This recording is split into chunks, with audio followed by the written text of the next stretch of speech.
think then you've got to think, okay, why am I talking to my bank? Is it a refinance conversation? And then why am I refinancing? And what am I going to get as a consequence of the refinance? I'm going to save money, I'm going to save time, I'm going to be more profitable, or the last C word, cash. Is my cash position going to be better? Either cash position is going to be better through cost savings or perhaps through efficiency and time. Am I buying a rent roll or acquiring a business? Is it a property purchase, an acquisition of another business perhaps, or is it additional working capital? Certainly, we saw some economic data that came out the other day that said the economy shrank by 1.2% in the last quarter as a consequence of floods and other tragedies we've had around the country. Having said that, the economy, we were seeing the market contract. Volumes were starting to pull away, particularly anybody from Queensland here? Wow, you guys are in a real tough place. I know you're doing okay, but some parts of Queensland, there's a lot of car crashes going on there, train wrecks, and there's other parts of the country that are doing quite well, and there's other parts that are sort of gradually pulling back. It doesn't matter what prices are doing for you guys, it's about deal flow, about volume. And as a bank, we certainly get that. My phone in the last probably 4 to 8 weeks has been going nuts in terms of people calling up and they're asking that last one, they want some additional working cap. That's fine, but what is it really for? And have you thought about the science of what the additional working capital is that I need? I've always worked on a rule of thumb is at least 3 months worth of working cap somewhere, liquidity, whether it's in your overdraft, cash, a cookie jar under the bed full of cash, whatever it is. You should apply some science, and we'll come to that in a minute as to how to apply some science as to what your working capital amounts should be.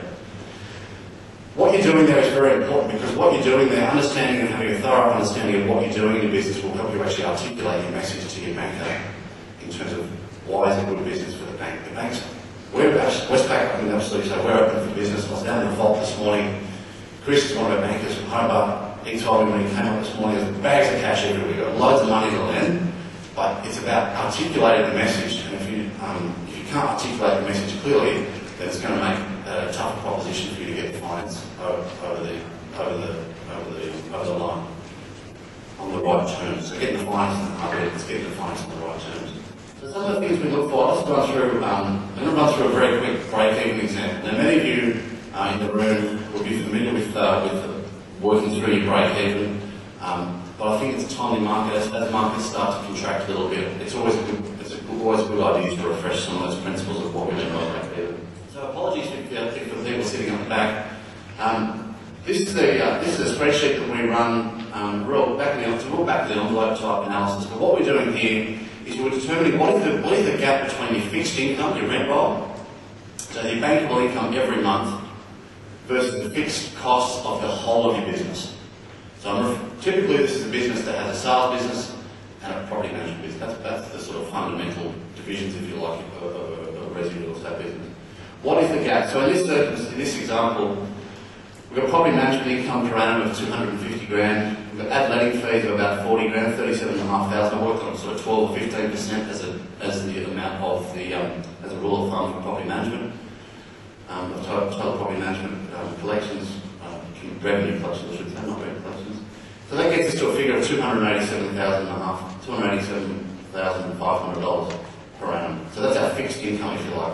Then we look at our fixed costs. Our fixed costs are the big ones. We've got rent, other occupancy costs might be electricity, cleaning, that sort of thing. Fixed wages. So this is the wages of your staff who are not commission-based. Commission-based incomes are variable, okay? So if you don't do a sale, you don't pay commission. Yeah? Super, 9% of the 275. Interest of about $70,000. And I worked on in this example a rent roll of around about sort of 400 properties and borrowing 60% of the value of the rent roll. Communications, that's a big one for you. Phone, fax, copiers, mobile phones, broadband, all that sort of stuff. And in this example, I've actually put in a principal's wage. So this is the wage that you should receive as a business owner for managing the business. So 85 grand, you think that's not much. Well, you're right, it's not much, but that's the wage. So if you were to put a manager in your business, that's probably, depending on what your marketplace is, but that's probably what the manager of the business, so a general manager type role, would get paid to run the business. Okay? I've put that in there because you you all have a need to get paid for what you do. Anything over and above the 85 should be represented as a return on your equity, or return on your investment, if you like, and that's represented as a profit or as a dividend. So we've got a total fixed cost there of $531,000. The gap between the fixed income and the fixed cost is $243,750 per annum. Then we've got a gap there of $20,000 or so per month. So how do we plug the gap? Well, we plug the gap from the sales business, and then we say, what's the average property sale value? I've called it 485. Selling commission of 2%. I know that's a low number for some, probably towards the lower end, but in this case we're being pretty conservative. Commission split to the office is referring 60% of the 2% that you write goes to the office. Income per property to the office is $5,820. So per annum we've got to sell 42 properties. I'm working, and then you can drill this down further, and you can have a much more detailed discussion around productivity of your staff. You've got to sell 5 properties per annum. You've got 5 staff, break-even sales per person per annum. 8 break-even sales per month. So you keep chunking it down. So it's a really back-of-the-envelope type way of knowing of what the gap is. Most of you would know, I know what I've got to write every month to keep the doors open. This is just line by line with a little more science.